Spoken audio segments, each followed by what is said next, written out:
if we were to break it down to its simplest parts, is I had to abandon scarcity and start to believe in abundance. That's heavy.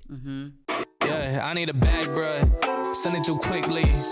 I'm making his dog like I'm in the big leagues. Yeah, I told him I'ma hit it out of stands. Welcome to another episode of the Married Game Podcast, where the voice you trust when it comes to lust. We are who you hire when she lacks desire. In Montana, there was a little town called Bear City. Oh. And today's topic is about abundance and scarcity. I gave him that one, just so you know. You did. But I didn't. Okay. But you didn't. I did, though. But I mean, really? Okay. Hey, so it's a blessing to be alive. Oh, God. You look great today. You've got a compliment on your hair and your lip gloss, so you're pretty much winning today. No, this is a fun topic because I feel like there is a filter that fucks every man up, and it's the filter between abundance and scarcity, and it's something that I believe you have actually led the way on in a couple different aspects in our relationship. Number one, almost 8 years ago, when you left, you're like, I don't care who you think you are. I'm experiencing this version of you, and I'm not settling for it because I believe abundantly that there's something better out there for me than sticking around with your fucking ass by being how you are. Now that I'm thinking about it, like, I feel like I had that as a kid. Like, kids feel that way, right? I can have the world. Yeah. And I had saw a lot of things in my life, so I felt like that. But being with you for those years before I made that decision, actually, you taught me a different way of abundance. So I knew, like, I could have it all or try to have it all with some certain things, but you had the abundance of money that I'd never had growing up. So you were like, oh, buy that, let's get that. Or you would take your kids to give money to the poor at Walmart and things like that, right? So I learned more of abundance mindset in a different way I never knew with you. So by the time I was ready to break up with you, because I was like, I want it all, not just a little bit. I don't want to just be complacent. I don't want to just settle. So I was like, I want it all. I want everything. And we still live by that to this day. Like, in our relationship, we're like, we're missing this little piece. That's not okay with me. So yeah, it's we've been able to guide each other in maybe some different aspects. I grew up with a scarcity around, would anybody want me? I was told I was ugly, I was chubby, even though I was a great athlete and I had a lot of confidence and praise in that realm. Dude, there wasn't like a line of girls out the door going, well, how do we get to date this stud? No, that's literally the opposite of what I had. Exactly. I actually had guys outside the door crying sometimes, or coming to come get me. So your area of abundance really bled off into me once I woke up. But my area of abundance was like, I had tried to solve the money game in my life because I grew up broke. And I was like, I don't like this feeling. I don't want to drive these cars. I don't want to live in these houses. I want this. And I was able to solve that better than you had at that point.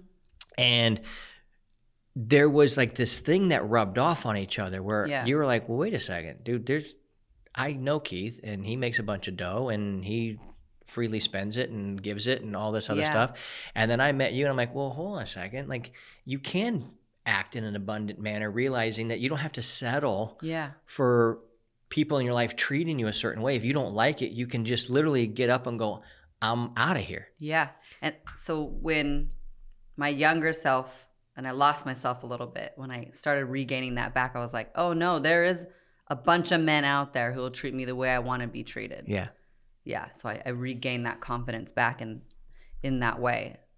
Yeah. It's the reason why I want to talk about scarcity today was I have a one-on-one client came by the man cave yesterday, and he asked me a question, and it's so worth repeating and talking about and breaking down here around this thing. And he said, what what is the one thing that's the hardest to get guys to believe, or the biggest thing that they trip up on and keeps them not getting the results that they would ultimately want? And he goes, I'm really intrigued to hear what you're about ready to say. I said, so am I. Because I don't know if this is the top thing, but this is the first thing coming out for me. But I've thought about it since, and we hashed it through, and you know who I'm talking about, and he's one of the greatest conversationalists of all time. Yeah. So it's great to really converse back and forth with him. And I said, if a man, this is so deep. It's like literally the cornerstone of everything that we do. If a man is unwilling to shatter his current frame, to move, like in that frame, he goes, so you're saying beliefs are the walls of that box that we cage ourselves? And I said, yes. Shattering that frame and being able to adopt a new way of thinking is the thing that keeps a man stuck. And then let me backload that with, you were able to shatter your frame about money and abundance because of being with me. I was able to shatter my frame about abundance of what will you tolerate from somebody else or not by being with you. And we were able to mirror that and lead by example for each other in that area. And every single time I think about it in my religion, I had to break the walls of belief that were given to me by people who were loving, but also in chains. And I had to go, well, wait a second, but what if that's not true? And I was able to set my mind free and come to now have an experience that's 10x anything I ever experienced in my old religious church days. Now I'm experiencing what I believe is a real living, vibrant relationship with the fucking creator of the earth living inside of me. That's powerful. The poverty frame where I grew up, where we were hoping for our ship to come in and maybe we'd get lucky and make money, to now I abandon all those beliefs. And I'm like, well, no, dude, if you actually understand math and you work on the right thing and you create value to the world, you can get a lot of dough.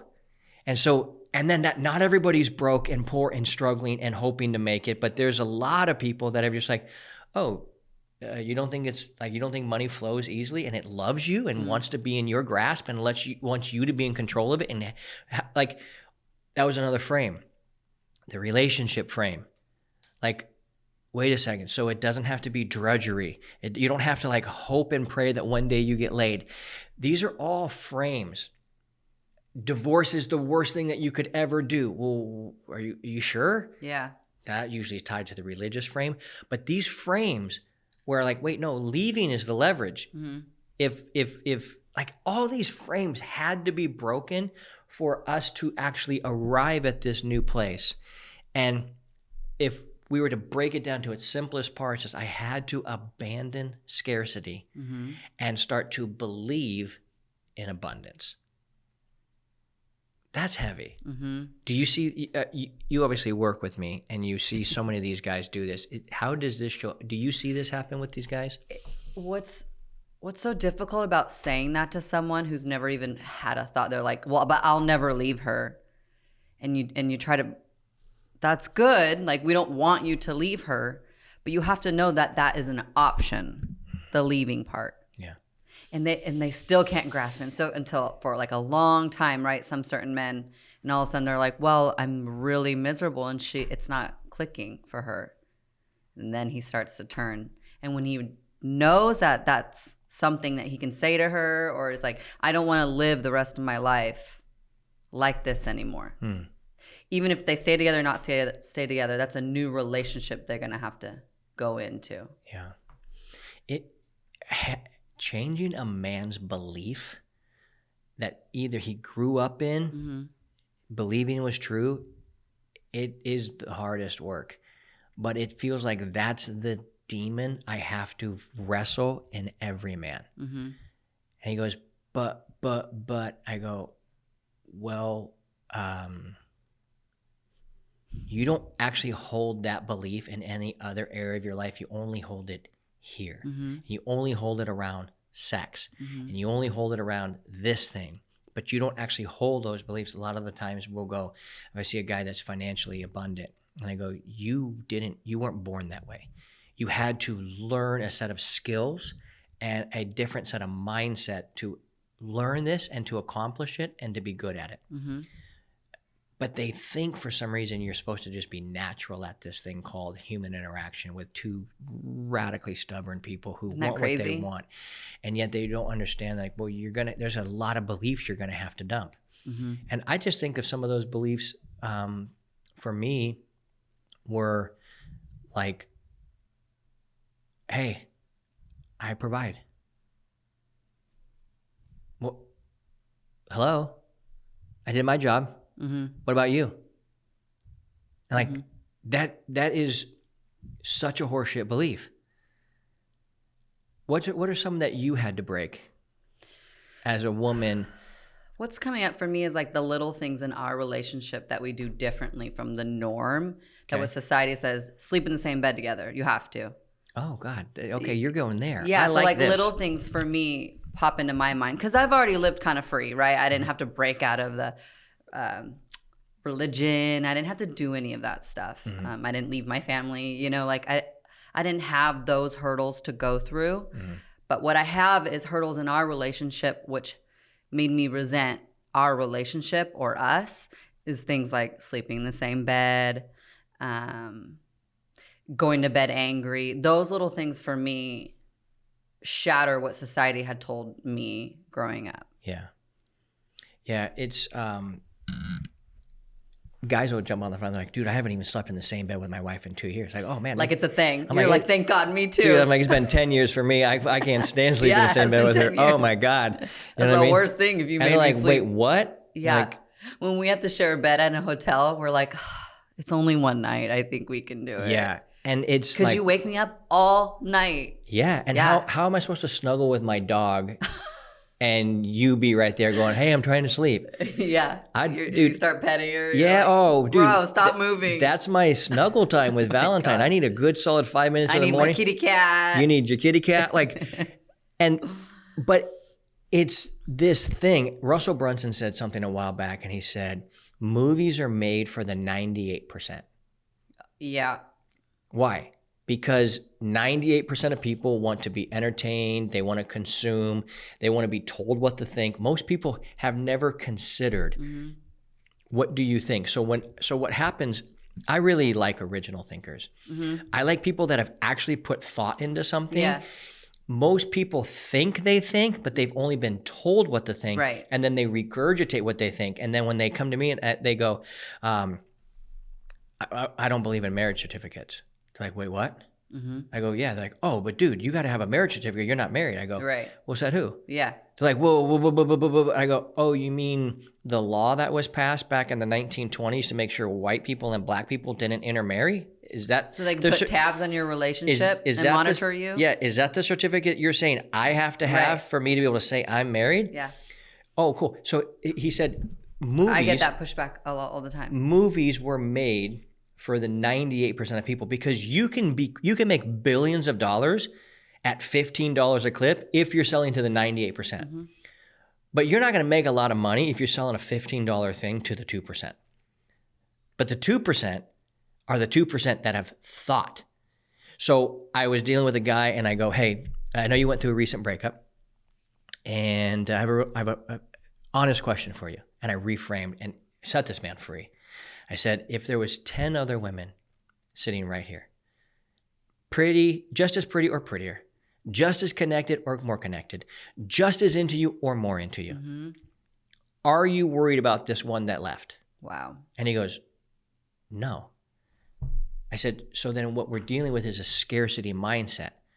You don't believe there's 10 other women out there. He goes, no, I've never experienced that. I go, everyone should ask themselves that question. Of course. That's good. Of course. That's what they pay us for, baby. Yeah, come on now. But I said, okay, so listen, here's the question. I've been with over 10 of those women.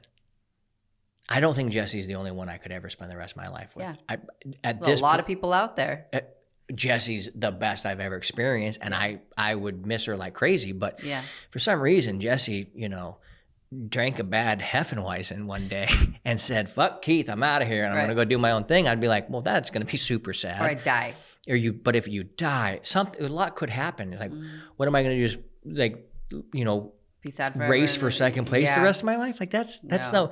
but that is how you've been conditioned, because here's what happens. The 98%, almost everything is built by and for the 98%. Makes so much sense. So they go, dude, if you lose her, what are you going to do? Well, I'm in the top 2%, probably in the top 1% in everything. Because you're dateable. You continue to be dateable. Radically dateable. So I go, all the time. I go, so all of this is true for the 98%. But that doesn't mean it's true for you. You're in the top 1%, motherfucker. So what that means is, you don't have to get. You're going to be painful, man. If you go get surgery on your foot, you're not going to be able to walk on it for a little while. Yeah. But you're going to heal, and you're going to build a muscle, and you're going to get back. So what happens is this scarcity is conditioned and pushed on. So a lot of guys, the reason why they're afraid to actually leave their relationship, number one, religion. Oh my God, God's gonna be mad at me. Some book says this, and my pastor's this, and my whatever this, and I said, well, okay, you can believe that, but it's not true for the 1%. It's not true. It's true for them. It's not true for us. That's A. B. Where was my first point? I just lost it. Religion? Yeah. Oh, the religion thing. Oh, okay. The religion. Yeah. But this number two is they actually don't. They're afraid because. And I had a guy say this. He goes, "Dude, you know how bad the dating scene is out there." I go, "It's fucking amazing." He goes, "What are you talking about?" I go, "Oh, dude, if you're the 1%, it's fucking incredible. If Jesse left me for some reason, I'm single. Like, you kidding me? Yeah. We know all the spots. We've seen it. I would have a ball. I would obviously be sad. You'd be limping for a while, and then you'd have I would a ball. always miss you. Sure. And as a 1% man, you kidding me? What's that one song? A little bit of Teresa. What's they? Jessica. Yeah, there's all the names. Yeah. That's what would happen. Bit of Sandy in the sun. Yeah, exactly. Yeah, exactly. That's how my brain works. Yeah, exactly. So it's like, yeah. So what's the answer? Be the 1%. So they're afraid because religion's going to shun them, which I get because I went through that. They're afraid because they don't think there's anybody else out there. So what are they doing? They're willing to settle. What are you fucking doing? This podcast isn't for the 98%. This podcast is for, we are very clear who we serve. We serve us, the 1%. The person who's willing to break out of the norm to be better and to have better. And to say, I would rather die alone than to settle and be in a prison of a relationship with a woman that doesn't want to do anything, doesn't want to work on herself. A lot of people, because they say this, like, well, yeah, but Jessie wants to work on herself. I go, yeah, that's who I would let in my life. All the other women I've had sex with or known or been a part of, they're like, they weren't in my, they're not in my life. Why? Because they're not like Jessie's a 1%er. I won't settle for anything else. Another guy, his girl left and he came into our program and I said, he goes, dude, I just don't know if I'm ever gonna find another one like her. And I go, you'll never settle for anything less than her. Because now you know how good it is. And you weren't even by yourself for that long. So wait till you actually learn what we teach you and grow the muscle and heal the wounds and then watch what happens. But it's this scarcity. If there's 10 people ready to go, you wouldn't care about the one that lost. That's a scarcity thing. We call that scarcityville. You've been living in scarcity. You've been told you're scarce. You're told, hey, all this other stuff is for other people. And it's just bullshit. And so I think there's 1% men listening to us. They're listening. They're going, okay, so I'm in a relationship right now. My wife, frankly, is kind of a bitch. Or I realize I haven't been showing up the way I want to, but they feel trapped. This feeling of being stuck and in prison and trapped is very real. Is that how you felt when you were with me before you left? Well, absolutely. I had Jovi with you and I had no house to go into, right? So just those two things alone, I mean, having a kid and you take your kid and not know the future of your kid is really, really scary. But staying there, feeling lonely and trapped was more scary to me. That I had to take her and myself and ask my mom if I could stay with her and figure it out. Because I was like, I don't even want to be around you. I hated it. Yeah. I'd rather live in a shack than to stay in a nice house and be miserable for me. I want my freedom. Yeah. But I think that's why I respect you so much. Yeah. And that's when I sent you that video. I was like, after I was done with the crying and the PowerPoint presentations, the sad love songs, me doing covers. Yeah, you're like, this is gonna get her. She loves this song. Oh yeah, she loves music. She's gonna come running back. She to loves this. music, Yeah. man. How can I fuck? This is perfect. Yeah. Mm-hmm. Looking for this big grand gesture to hopefully win her over, realizing that I had missed all the small gestures all along the way. And man, if you just started even talking to me, I'd been like, I might stay. Yeah. You know? Yeah. Yeah. And then sending you that video and going, I got a lot of respect for you. Wow. Remember that? Mm-hmm. Man, I got a lot of respect for you. You literally didn't give a shit about anything other than I'm gonna live by my principles. Yeah. I'm not gonna settle for a man that will treat me this way. This is extremely unhappy. Yeah, you're like, this is some real bullshit. Yeah. And then I said something that it was not calculated, but it did come out. And I just said, man, it's such a bummer. That's a little calculated. I swear to God, it wasn't calculated. Well, say it. It worked, but it was not calculated. It made me mad. I didn't premeditate it. I was genuinely going, because I had so much respect for you. I realized what you did. Yeah. I go, oh, dude, this lady is willing to do anything to not be stuck and not settle. Mm-hmm. And I'm like, dude, I have a lot of respect for you. I bet you we have that video somewhere. Yeah, I was just thinking that. If I kept those. That would be insane if we could pull that up. But here's what I said. I might have gotten rid of all those because it was like what the fuck? Hell no. This might have been one of the last ones that was like that. And it was this. When I said, I have a lot of respect for you willing to do what is on your heart more than anything, not listen to anybody else, but follow your heart. Yeah. And I know you were wavering hard. Back and forth. I get that. Every decision, even the right ones, there's wavering. And I said, it's such a bummer. I meant this. I'm like, it's such a bummer that some other girl is going to cash in on all your hard work. Yep. That was a genuine feeling in my heart. Like, fuck, I got dude. so angry. Like, fuck. But I felt I felt like I really robbed you. Yes. I felt like, oh, I felt robbed of a lot of things. But I'm like, I'm now going to be this dude. Because once you become this guy and you see it, you can never unsee it. And I go, oh my God. And yet it was like you that had to beat it into me for me to actually open my eyes. But then you don't get the benefit of like the best version of me. Right. And I was like, I'm sorry. Like, I feel horrible that someone else is going to cash in on all your hard work. I literally was like even picturing you in another relationship, Jovi going over there, and it's all like happy. And I'm like, that should have been me. Like, I was so mad at you. Yeah. Yeah. But that line did something to you. Yes, it created a lot of anger, but it was like, well, fuck. He's not wrong. I wonder if that was the point, like right there where I knew that you were starting to see what I had saw. I think so. I think so. And then you started like doing more things for yourself and being the man I wanted you to be more and more. And then I was like, shit, there he is. Yeah. How do I come back? Yeah. Do you know how I know a man's still stuck? Well, there's a lot of ways, but let me tell you one. Let me tell you one. Is whenever, and I learned this from Brendan, but I've experienced it 100 times since. So I can say it's like this is a true belief of mine. Whenever a man says you don't understand. Oh, I hate that. When somebody says that.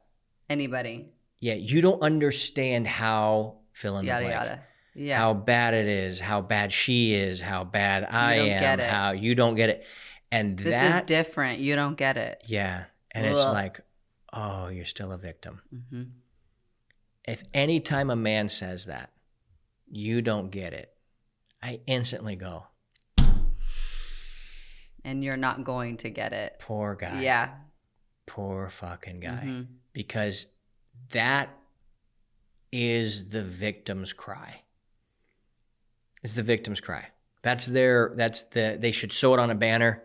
Yeah. And throw it around and whirl it around and be like, this is me. Like it doesn't say victim on it. It just says you don't understand. Everybody knows. Dot. Yeah. Yeah. You don't understand. And yet Yep. I kind of have a feeling that that's why God calls people with the darkest, deepest, interesting stories to the forefront, because it's like, I don't understand. Oh, tell me how I don't understand. Yeah.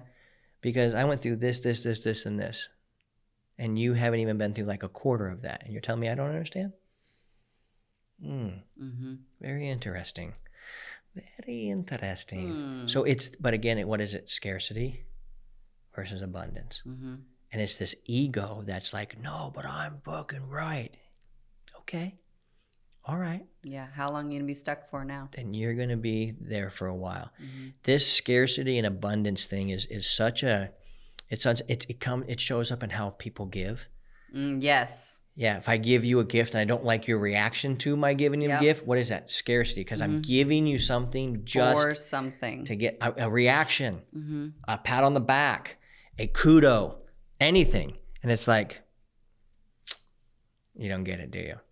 And these are I'm thinking of practical ways where the abundance and scarcity shows up in a thing. What a lot of like normal people do, or the 98%, is they say, their mentality is somewhat like, oh, I'll just give them a little and I'll keep this. I'll give them this little, instead of like giving the bigger half, right? Yeah. And it's just that mentality in life where you take the bigger half will get you nowhere. Yeah. Nowhere. You'll stay right there forever. One of the things you and I do that I love, and we always try and give each other the best bite of the meal. Right. Because I want you to taste it, how good it is. And I know how good that bite is. Yeah. Like, for example, I've had most of it. Yeah. So it's like, there's certain bites of a burrito that are like, oh, this is the best fucking bite. Like, cheesy, or if you're having a burger and you've eaten it and it's just, there's that thing that's just, I love it. Like, dude, you got to try this. Like, this is the best. Or like if you do this with like, you have all these soups and goops and stuff that you love, and then you'll put a little everything and you're like, oh, this is like, it's got a little of all the thing. It's got this, it's got that. And I hit it. I'm like, oh, that thing's incredible. It's better than me eating it, is your response. Yeah. But again, these are these little evidences of abundance, and people feel that. Yep. People feel that. I remember we took Jovi for her birthday shopping, right? And you're like, I'm going to get her friend something for coming. It's just giving in every single area of your life. Yeah. I love that. Yeah. I remember when your brother, I remember we were we were in San Clemente at that house, and I had bought a bunch of tactical backpacks. And whenever I'm into something, I'm like, well, if I got to buy one, I need 6. And so I was like laying them out, and I go, dude, this is the best one. He goes, no, then you keep it. I go, no, he goes, then do you want to keep it? I go, no, I'm telling you which one the best one is so you can have it. Like, I've stared at these backpacks. No way. I've already stared at these things. I know which one's the best and why are they the best. Pick this one. You're going to be the happiest with this one. Yeah. But people aren't used to that. Love that. They're like, well, I've got these 5 good ones. Here's a shitty one. Here, take this. Right. As opposed to, no, pick the best one. This is it. Jovi, same way. I didn't realize it was an abundance thing until I was sitting with Adrian at the counter. Did I tell you this story? So Adrian and I were just like nerding out about something, and we were goofing and laughing, and I was eating breakfast and she was eating breakfast. And I was like, oh my God, Jovi was losing her shit in the party bus. We took our daughter for her 10th birthday. We took her and her best friend and just you and I. And we got a party bus for 3 hours, and we went up and down Pacific Coast Highway, stopped by a couple of her favorite shops, went to Newport, Laguna, Newport, then over to Irvine. We danced. It was so much better than driving, because I wouldn't have been a part of everything. Yeah. And you had to stand, and we were surfing on the freeway. We were dancing. We were playing board games. I have videos of her losing her ever-loving mind. Yep. And so we would go in, and she would get some things sometimes, but not really. And she would say like, if it doesn't really call to me, I don't want it. And I was telling Adrian this. And she goes, yeah, because she knows that if she wants it later, she can just get it. She goes, that's how abundant she thinks. I was like, oh. Gosh, that just reminds me of when I would take her even like as a 2-3-year-old, right, to Target or something, and she would want something. And I was like, you can get it next time, I think I would say. Or another time, she would never be the kid to throw a fit. She would just say, okay. Because she had everything, or she just had already that mindset, I think, that we've just instilled in her. Yeah.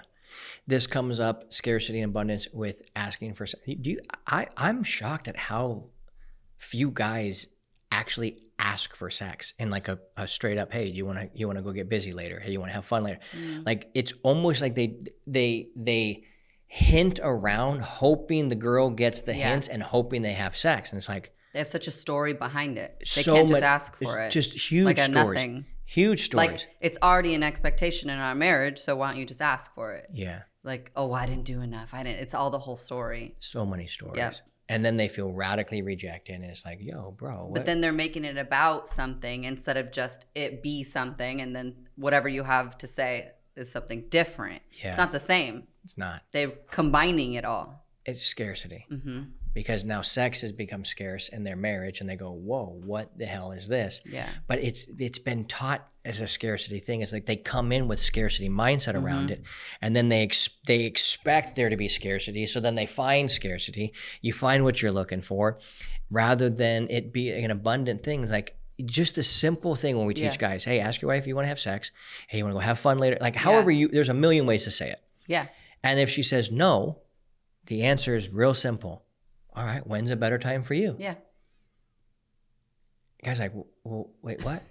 I go, yeah, just ask, when is a better time for you? Tomorrow's great. I love Perfect. that. Can't wait. See you then. See you then. Yeah. They're like, but it's that simple. And if you have a fight or something, disagreement, then you talk about that separately. Yeah. It's two separate things. Yeah. Something came up this week, and I thought it would be fun for you and I to talk about.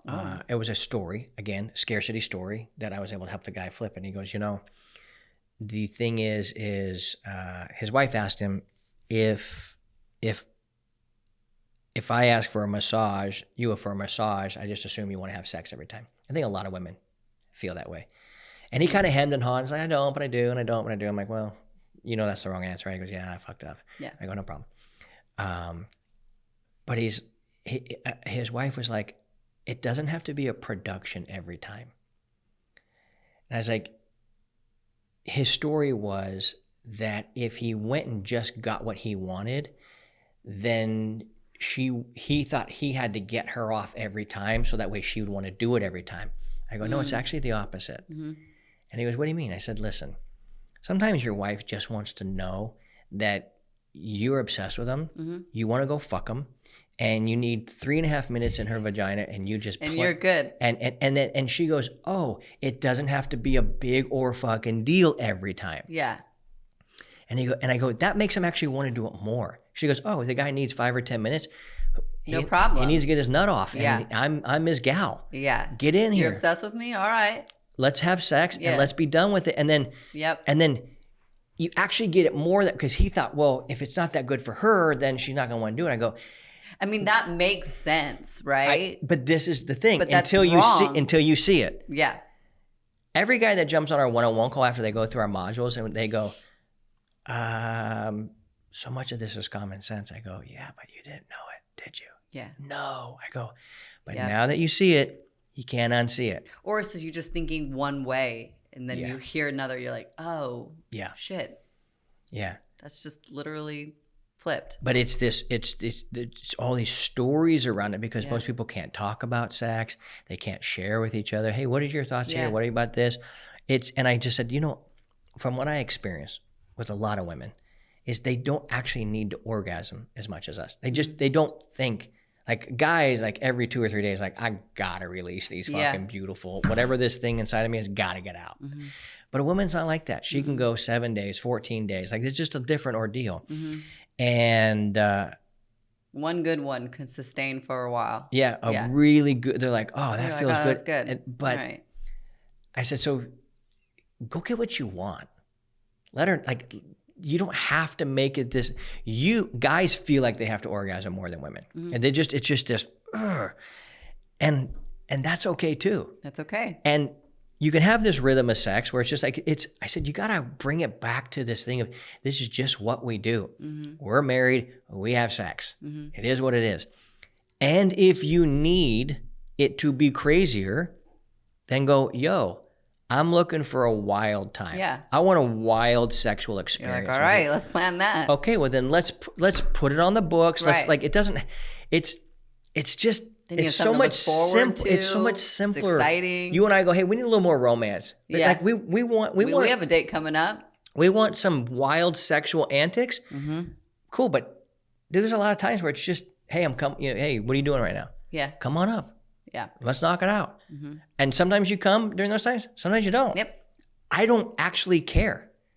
Yeah, good. I love it for when you, but I also know you don't care. You're like, I don't hey, care man, as much as like I like our wild nights. That's a fun thing. Or yeah, you're like, hey, I got an animal. Can you last a little longer today? Yeah. Or hey, I just came. Give me 30 seconds, and then we'll get you off too. It's like just talking about it. It's a team. Yes.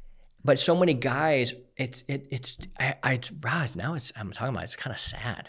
It's sad. Like you've got this two thing that makes each other both feel really good and connected, and yet they won't talk about it. So everybody's guessworking. They've turned it into this. And there's this crazy narrative in each of their brains rather than. It's not even a fun thing anymore. Exactly. Yeah. They've made such a story out of it. Yeah. It's crazy. That's so sad. But that's why we're here. Dun da da da. Here to save the world. Here we are, one orgasm at a time. It's well, hey, this is we went around the block today, and I think we knocked on every neighbor's house. Let's circle back around and let me know. And so we're gonna, if you're living in Bear City, and you're feeling lots of scarcity, it's a change of perception. It's a change of perception, and you know what we've found by breaking out of a lot of these blocks? We don't believe in marriage certificates. Like when people say that to me, it's not like I go, oh, I wonder if we should. I just go, oh, so you're still in first grade. I almost sound like a dick in my head to people like, oh, you're still stuck up in the matrix? Makes sense. You're still stuck up in the matrix? Well, well done. We don't think that a couple has to be monogamous. If you want to be, cool. Yeah. If you don't want to be, awesome. That's cool too. We're not here to tell you how to live your life. There should be nobody here to tell you how to live your fucking life. Exactly. That's what we believe. So when people are like, I can't, blah, blah, blah, I go, okay, you're still stuck. Happy for you. You're still stuck in the matrix, or are you happy as shit? Here's the thing. A person who's happy as shit, why would they be out telling other people who say they're happy as shit that you're not happy? I don't know. I do not know. But this is the 98%.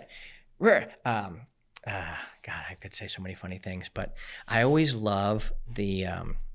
Wasn't that funny, that comment? I was just thinking you think about that it? too. The comment was. I was going to say something about it. What, you're a 3? Yeah, the guy said, I'm always shocked at seeing you two. It's like a 3 got a 10. Yeah. Tell us, how did you get her? We want to know. And he was trying to be mean and whatever. Yeah, that's mean. But you know what my response back? I mean, he could have said things so much nicer, like, oh my God, how'd you get her? Without like being mean to you at all. Why would he say that? What did he reveal? Where he's at in his life? Yeah. Yeah. So you know what my response back was? What? I just put the road. Oh, you did? One word. Humor. That's a part of it, definitely. Humor. And then somebody came to my defense and was like, oh, you mean how did she get him? And I'm like, oh, that's great. That's the cute. Profile of a guy that's like 700 pounds eating pizza. So I'm like, okay, I got the pizza guy on my side. But it's this people, when they attack or they say things, they literally are just saying, well, this is the way it is for me. And I go, okay. Yep. But a happy human being telling somebody else that happy, says they're fulfilled, happy, thriving human being says you can't be happy. Why? Yeah.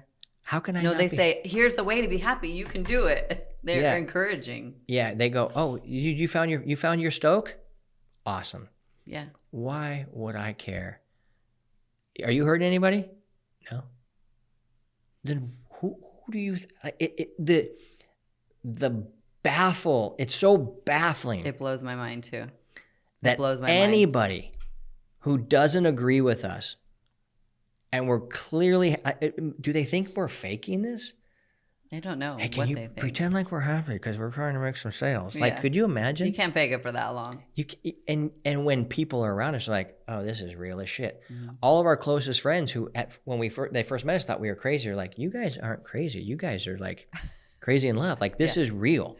Or they see us out there like, whoa, they're like, you guys are fun and happy. And so, yeah, but the 98% who mock or talk down or judge the 2%, what they're really saying is, I wish I could be you. I wish I could be that free. I wish I could have, like, when any of the trolls, I commented, I think I may have mentioned this on the podcast, I commented on a podcast, on an Instagram thing and I got roasted. Did we ever talk about this on the podcast? I don't know about online. I know you and I have. I got fucking roasted by these guys. Like, and they're like, oh, he must not get laid. He probably doesn't know anything. Poor guy. Oh, poor guy. Hey, we'll help you, little buddy. Yeah. And I'm giggling. I'm thinking it's the most funny thing. But then I look at their profile pictures. Yeah. Or their thing, and I go, yeah. Oh shit. This, just based off of appearance, this Like guy. they're hurting, right? It's so hurting. Yeah. There's I can promise you they've never had sex with an objective 6 or above. They've never had a threesome. They've never done Maybe anything fully been in love. wild. And yet, so they're vomiting their hurt and their projection on the people that actually have the thing. Once that clicked for me, I was like, I want to keep chasing my happiness. I'm going to keep chasing my bliss, and I'm going to keep chasing it with my best friend, Jesse Joy. And we're going to let's just keep doing our thing, knowing that literally 98 out of 100 people have no fucking idea what it's like to experience what we experience. And this podcast is for that 2%. You son of a bitch, you're sitting there and you're like, I figured out my money game. I figured out my body game, or I've figured things out in life, and I'm winning in every other area of my life. But for some reason, I have fucked up this marriage game. Well, you're in luck, because almost everybody is in your situation. And we have unlocked the codes by going through a lot of deep pain. So when people make fun of me because of X, Y, and Z, I just go, I know, right? Yeah, I was them. I was the guy hurling out insults, but deep inside, I was the one who was hurting. And if that's you, and you're listening to this podcast, and you're like, okay, I have sat around and listened to these two people for long enough. I am done fantasizing and thinking about what it would be like to actually get what I want in this life, but you're willing to go after it, and you want a proven action plan, and you want to be in association with men who have got what you desire. And I know your brain's thinking, but Keith, am I going to have to give up this, give up that, give up this? Probably, maybe, not necessarily. But what ultimately you'd have to give up is all the misery and pain and prison that you're in right now. And it's going to feel lonely at first. It's going to feel uncomfortable, and you're going to be scared as shit. And guess what? So were we. And yet it's worth it. You can be in prison forever, or you can choose to unlock yourself. You've put yourself in that prison. Nobody else's fault but yours. And it's certainly 100% your fault if you stay there. So the choice is yours. Go to marriedgame.com. Watch that video. Book a call. Let's have an honest conversation. This isn't for the 98%. This is for those 2% of you that are like, I want greatness in every area of my life. I want a wife that fucking loves me, and I want to be excited to hang out with her. I want to be excited to go on a date with her. I want her to be excited to go on a date with me. I want her to be excited for me. I want her to think about, I love when I get his text. I want to think about, I can't wait to send her a text. If that's you, go to marriedgame.com. We got you. You got any closing words on this scarcity, this little city? Back to you, Bob. All right. With that being said, don't be a nerd. Spread the word. And keep crushing it. Because that shit It's You're contagious. Contagious.